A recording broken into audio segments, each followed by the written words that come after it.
ഒരു നല്ല ദിവസം ആശംസിച്ചുകൊണ്ട് ഫെയ്ത്ത് വോയിസിലേക്ക് എല്ലാവരെയും ഞങ്ങൾ സ്വാഗതം ചെയ്യുന്നു. 2 പത്രോസ് 2-ാം അധ്യായം 19-ാം തിരുവചനം ഇങ്ങനെ വ്യക്തമാക്കുന്നു: ഏതിനാൽ ഒരുവൻ തോൽപ്പിക്കപ്പെടുന്നുവോ അതിന്റെ അടിമയാണവൻ. ക്രിസ്തുവിൽ പ്രിയപ്പെട്ടവരെ, നമ്മെ ആസക്തരാക്കുന്ന, നമ്മെ ദുർബലരാക്കുന്ന ചില ശീലങ്ങൾ നമുക്കുണ്ടാവാം. നമ്മുടെ ആത്മാവിനെയും ശരീരത്തെയും ആ ശീലങ്ങൾ മലിനമാക്കും. ചില തെറ്റായ ചിന്തകൾ മനസ്സിൽ കൊണ്ടു നടക്കുമ്പോൾ ആ ചിന്തയാൽ തോൽപ്പിക്കപ്പെട്ട അടിമയായി മാറുന്നു. പാപവിചാരത്തോടെ നടക്കുന്നവൻ പാപത്താൽ തോൽപ്പിക്കപ്പെട്ട പാപത്തിന്റെ അടിമയാണ്. അതുകൊണ്ടാണ് തിരുവചനം പറയുന്നത്, ഏതിനാൽ ഒരുവൻ തോൽപ്പിക്കപ്പെടുന്നുവോ അതിന്റെ അടിമയാണവൻ. റോമാക്കാർക്ക് എഴുതിയ ലേഖനം 8-ാം അധ്യായം 8-ാം തിരുവചനം പ്രഖ്യാപിക്കുന്നു: ജഡിക പ്രവണതകൾക്കനുസരിച്ച് ജീവിക്കുന്നവർക്ക് ദൈവത്തെ പ്രസാദിപ്പിക്കുക സാധ്യമല്ല. സ്നേഹമുള്ളവരെ, ജഡിക ചിന്തകൾ ഓരോ മനുഷ്യരിലും ഉള്ളതാണ്. മനുഷ്യൻ പല ദുശീലങ്ങളുടെയും അടിമയായി മാറുന്നത് ജഡിക ചിന്തകൾ മനസ്സിൽ താലോലിക്കുന്നത് കൊണ്ടാണ്. ജഡിക ചിന്തകളെ ആത്മസംയമനത്തോടെ മറികടക്കുവാൻ വിശുദ്ധിയുള്ള ജീവിതവും പ്രാർത്ഥനയും നമുക്ക് ആവശ്യമാണ്. പ്രാർത്ഥനയുള്ള ജീവിതം നാം നയിക്കുമ്പോൾ ദൈവാത്മാവ് നമ്മിൽ വരികയും വസിക്കുകയും നമ്മൾ ആത്മീയരായി ദൈവഭവനത്തിലെ അംഗങ്ങളായി മാറുകയും ചെയ്യും.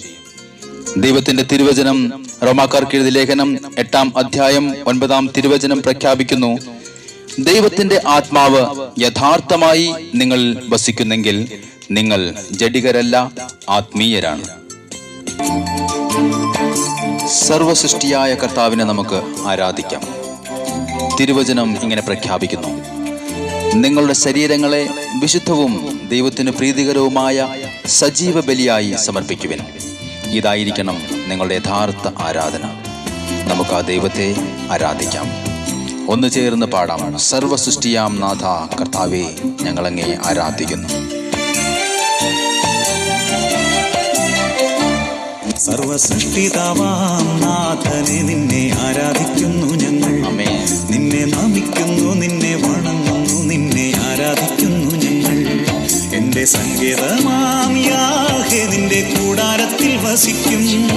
നിൻ ചിറകിൻ കീഴിൽ നിൻ മറവിടത്തിൽ ശരണം പ്രാപിക്കും. സർവസൃഷ്ടിതാവാം നാഥനെ നിന്നെ ആരാധിക്കുന്നു ഞങ്ങൾ. നിന്നെ നമിക്കുന്നു, നിന്നെ വണങ്ങുന്നു, നിന്നെ ആരാധിക്കുന്നു ഞങ്ങൾ. തീഷ്ണതയിൽ മാന്യം കൂടാതെ ആത്മാവിൽ ജ്വലിക്കുന്നവരായി കർത്താവിനെ ശുശ്രൂഷിക്കുവിൻ. പ്രത്യാശയിൽ സന്തോഷിക്കുവിൻ. ക്ലേശങ്ങളിൽ സഹനശീലരായിരിക്കുവിൻ. പ്രാർത്ഥനയിൽ സ്ഥിരതയുള്ളവരായിരിക്കുവാൻ പറയുന്ന കർത്താവിനോട് ചേർന്ന് നമുക്ക് പറയാം: കർത്താവേ, അങ്ങയുടെ പ്രവൃത്തികൾ ഞങ്ങൾ ഓർക്കുമ്പോൾ ഞങ്ങളുടെ നാവുകൾ എങ്ങനെ അങ്ങയെ സ്തുതിക്കാതിരിക്കും. അങ്ങ് എത്ര നല്ലവനാണ്, എത്ര വല്ലഭനാണ്. എന്നും മാറാത്ത ഞങ്ങളുടെ സ്നേഹിതനായ കർത്താവേ, ഞങ്ങളങ്ങേ ആരാധിക്കുന്നു. നിൻ പ്രവൃത്തികൾ ഓർക്കുമ്പോൾ എന്റെ നാവ് നിന്നെ സ്തുതിക്കും. നിൻ പ്രവൃത്തികൾ ഓർക്കുമ്പോൾ എന്റെ നാവ് നിന്നെ സ്തുതിക്കും. എത്ര നല്ലവൻ, എത്ര വല്ലഭൻ, എന്നും മാറാത്ത സ്നേഹിതൻ.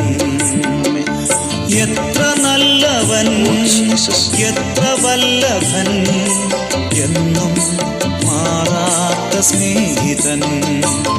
സർവസൃഷ്ടിതാവാം നാഥനെ നിന്നെ ആരാധിക്കുന്നു ഞങ്ങൾ. നിന്നെ നമിക്കുന്നു, നിന്നെ വണങ്ങുന്നു, നിന്നെ ആരാധിക്കുന്നു ഞങ്ങൾ. ദൈവത്തിന്റെ ദാനങ്ങളും വിളിയും പിൻവലിക്കപ്പെടാവുന്നതല്ല.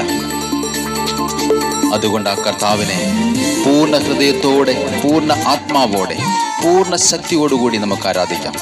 തപ്പിനോടും നൃത്തത്തോടും കിന്നരവും തമ്പുരവും മീട്ടി സ്തുതിക്കുവാൻ തിരുവചനം നമ്മളോട് പ്രഖ്യാപിക്കുന്നു. അവിടുത്തെ നമുക്ക് പുകഴ്ത്താം. എത്രയോ വലിയ ഒരു ദൈവം. നമുക്ക് ചേർന്ന് അവിടുത്തെ ആരാധിക്കാം.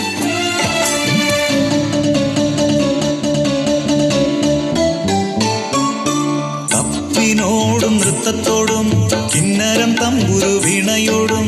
തപ്പിനോടും നൃത്തത്തോടും കിന്നരം തമ്പുരു വീണയോടും നിന്നെ സ്തുതിച്ചിടുന്നു. നിന്നെ പുകഴ്ത്തിടുന്നു, എന്നും ആരാധിച്ചിടുന്നു. നിന്നെ സ്തുതിച്ചിടുന്നു, നിന്നെ പുകഴ്ത്തിടുന്നു, എന്നും ആരാധിച്ചിടുന്നു. സർവസൃഷ്ടിതാവാം നാഥനെ നിന്നെ ആരാധിക്കുന്നു ഞങ്ങൾ, നിന്നെ നമിക്കുന്നു, നിന്നെ വണങ്ങുന്നു, നിന്നെ ആരാധിക്കുന്നു ഞങ്ങൾ.